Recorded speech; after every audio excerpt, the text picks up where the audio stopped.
Of all the places I've been, people I've met, it's hard to distill one single idea about the road trip. But I will say this. People who only watch golf on TV tend to think of it as a sport with too many rules. When they saw Dustin Johnson ousted from the playoff at the 2010 PGA Championship for grounding his club in a bunker, some people didn't know what to think about this sport. In fact, golf's first rule was that you couldn't play it in 1566 when it was outlawed by the Scottish Parliament for interfering with the soldiers' archery practice. But we've come a long way from that in America. Here, I found, people play the game pretty much any way they want.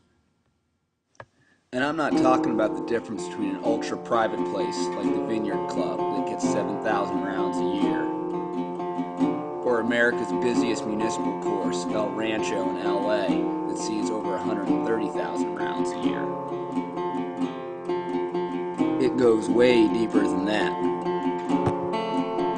Take Thad Daber from North Carolina, who likes to play with just one club. The World One Club champion once shot 2 under par on a 6,100-yard course using just a 6-iron. The local caddies told me he was the best loop in town. Some people just like to play golf real fast, like these speed golfers from Ohio.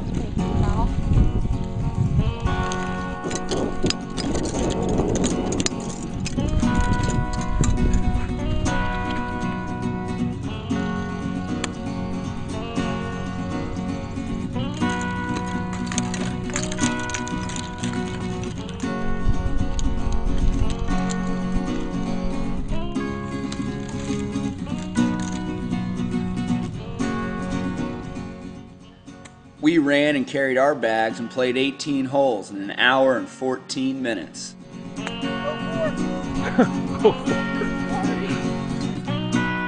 Makes it play a little longer that way. Some people like having their own personal fancy cart, like Joan Commissar of Palm Springs. Joan has won 47 women's club championships. I'm proud to say I squeaked a half against her in a 9-hole match. Some people just like to drive the ball real far, like Sean the Beast Pfister, the 3-time world long drive champ who I met up with in Little Rock, to watch him drive a ball across the Arkansas River, which is a 360-yard carry.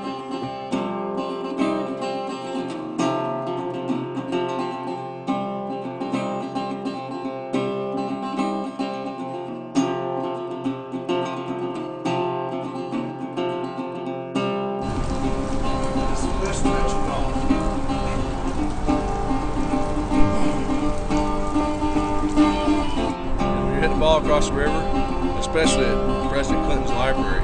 Probably shouldn't have your name on the ball, but I know Clinton, so I can get away with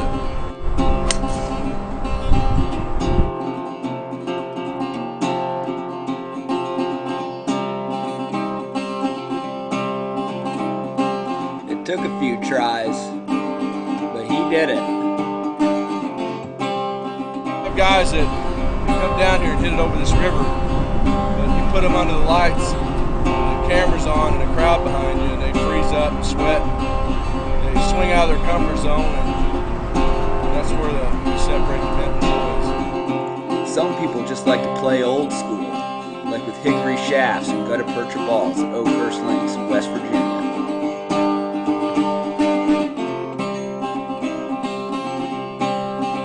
Some people want to grow up to play on the PGA Tour, like Christian Carpenter from North Carolina, who first made a hole-in-one when he was 4.5 years old.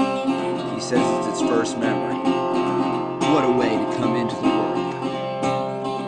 Some people, they just use one arm. National amputee champ Lucian Newman from Alabama plays to a 2 handicap.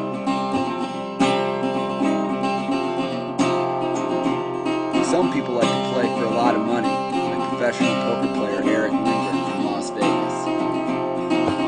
Some people never mix money with golf, like Bill Campbell, who played in 33 straight U.S. amateurs. I rode around with Mr. Campbell, and he told me when he played in a tournament, he woke up ready for a special experience. Some people play where it's real windy, like the Ogden Golf Course at the foot of the Ogden Canyon in Salt Lake. In Oklahoma, some people don't even play with shoes.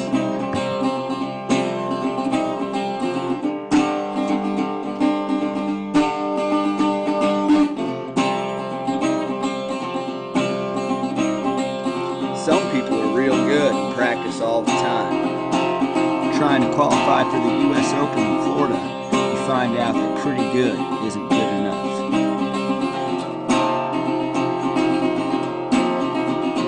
Some people just like to play a lot, like Jim Mahoney from Georgia, who played 711 rounds in 1 year. Some people don't even play golf at all, but still love the game. Artist Linda Hartung watches golf on TV while she paints. Some people like to go skiing and play golf in the same day. I tagged along, but only had my golf rain pants. What an idiot.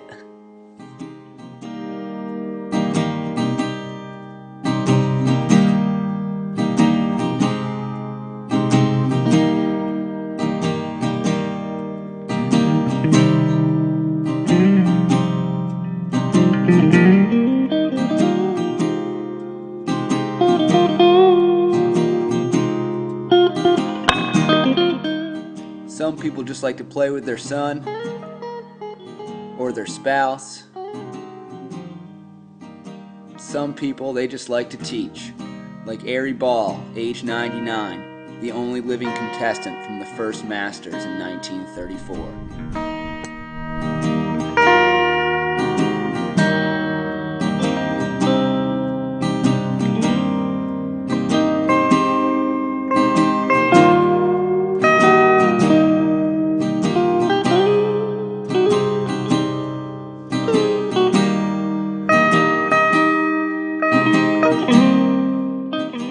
So what's the one thing these people all have in common?